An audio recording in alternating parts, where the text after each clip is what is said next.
Welcome, ladies and gentlemen, to another session of the Big Brother Naija Gist, and I can say for a fact that it has been a roller coaster of craziness in Big Brother's house, with Ike and Soma getting strikes each, becoming brothers in strike. But let's talk about Ike's little confession about being a mad person. I have mental issues. Isn't this proof enough to let Ike out of the house to treat himself? Is it until he grabs a knife and goes off that's why he'd behead? Someone that threatened Doyin and made her and Angel his next target. And look, if he can do that to Illebaye because of what she did to his friend, what do you think he'll do to others when they provoke him? Think about this thing. Doyin said that she's not even feeling safe anymore, and Big Brother is not doing anything about it. Because I really don't think the house is safe with that boy in the house. I'm telling you. I don't think the house is safe. I'm telling you. I just hope that Big Brother doesn't lead him to the point that they now start regretting that. Oh, how will the house feel safe for the rest of the housemates? And at this point, Ike is like Agemo in Jago Jago. He won't stop until he's evicted. But then again, like Ike said, it could all be strategy. He might just want to live by gathering strikes that will lead him to disqualification. And then, of course, the man that got everyone talking and pissed, Seyi. I gave birth to a boy first. He will fuck your daughter. Ew. And I'll do the same. He gets. Imagine that. I die inside big clothes.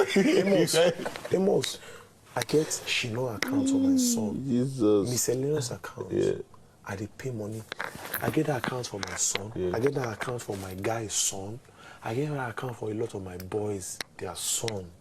They'll fuck your daughter. And funny how he's still in the house. How, you guys? The only thing that the Pere knows how to do best is to release press statements and rubbish to condone his actions and behavior. Imagine recording an apology video before getting into the house, meaning that they know, and he himself even knows that he's going to mess up. We are all human beings. It's essential to acknowledge our shared humanity. We, as housemates, have our dreams, our aspirations, and flaws. We have good days, and we definitely have bad days. Baba went to do in Adi video. Now let's talk. How many people has this guy bribed to keep him in the house? Because it doesn't make sense to me again. Don't you guys think that this man here is too extra confident with what he has been doing in the house? For me, Boz when no fit him like he's in a movie. When they gave him movie role, instead of him to act it out there, he's now showing strength in the house. Maybe he's expecting everybody to kneel down every time he sees them. Good afternoon. Good afternoon, my lord. Good afternoon, my king. Good afternoon, my chairman. Or they see him and greet him as per, oh, I'm an old school guy. Because how come bros, old school man, who has been all but annoying, scary and disgraceful, be in the bottom 3 and now was nowhere near eviction? Does he not scream regain? Even during the eviction week, how come it mysteriously happened that he wasn't still picked when he was in the bottom 3 again for the 3rd time?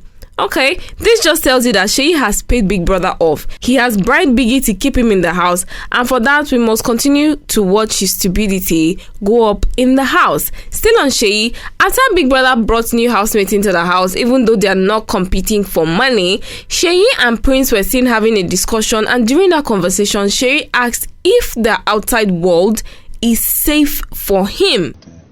Is the outside world is safe for me? What do you mean by safe? No, you're saying it's not. Is this saying for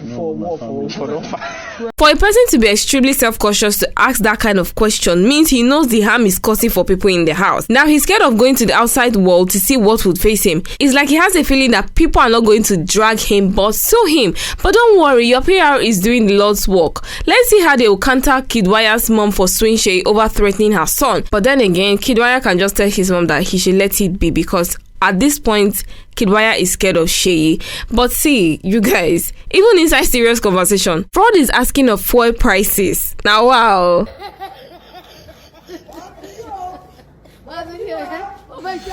And moving on from that, can we collectively say that Tolani is just a hateful person? I mean, other housemates let her be, continue to do her rubbish, but no, she's out there being hateful to people, and now she has entered Sisi, but of course, Sisi dished it out to her and put her in her place.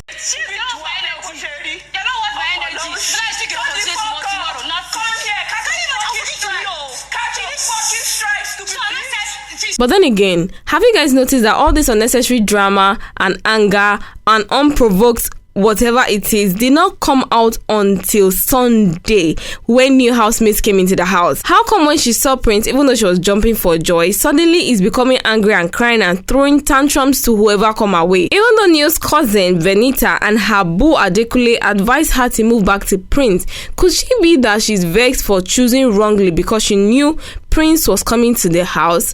Would she pick Prince over Neo? Will we see some sneaking in from one room to another like she did last time? Speaking of man, immediately Omashola entered the house before he even removed cloth. Doyin went to have a conversation with him, and what she said was unbelievable. Yes, now. Are you open to having fun though? Eh? Are you open to Dude, having fun? You don't play now, they don't push everybody out. Okay, now who now won't plot now? Now you go be next now. Are you open to having fun though? Eh? Are you open to Dude, having I'm fun? so... In any way the fun comes. Because I know that you have a woman and you have a son. Dude, I have a lovely woman, I have a son.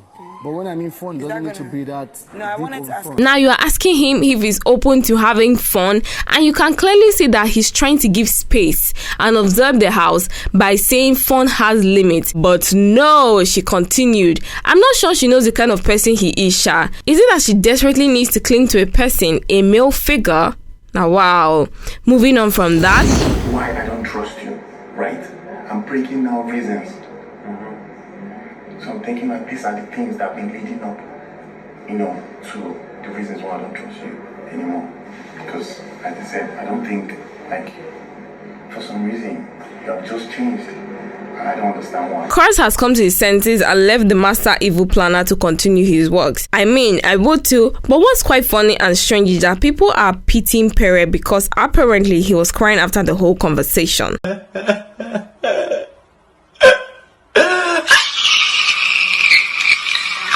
We all know that Pere has been pure evil, pitting people against each other, and I know that everyone is saying Pere was always loyal to Cross, but think about this. When and if he succeeds on getting all the women out, who do you think he's going to go for next? Cross, of course. Isn't it better to know your enemy and cut them off instead of playing friends with them and waiting your turn?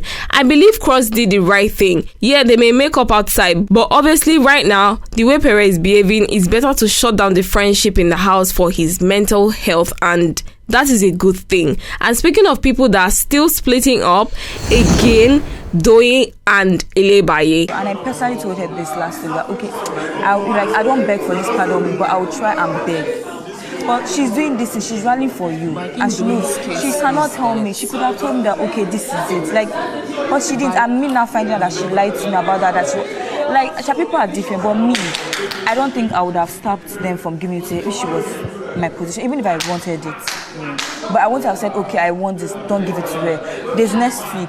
Basically, Doyin is upset with Illebaye and says she would never speak to her again because she did not defend her the way she did with Venita. Instead, she's going to have a chit chat with the person she's fighting with on behalf of her. Basically, my own opinion is the reason she was crying more than the bereaved that day Ike threw Baye's stuff away was so she could hold it as a debt on Baye if she doesn't reciprocate that same energy. That's why I'm always scared when people do things for me, because majority of the time there is always an ulterior motive, and if you do not meet their expectation, that fake love can turn to hate in a blink. I mean, does Illebaye have to hate on Venita before you know the friendship is genuine? It's not like she and Venita are friends. Doyin is just milking her friendship with Illebaye as a strategy at this point, if you ask me. Well, that's all I have for you on this G segment. You know what to do. Like, share, and subscribe. Until next time, thank you.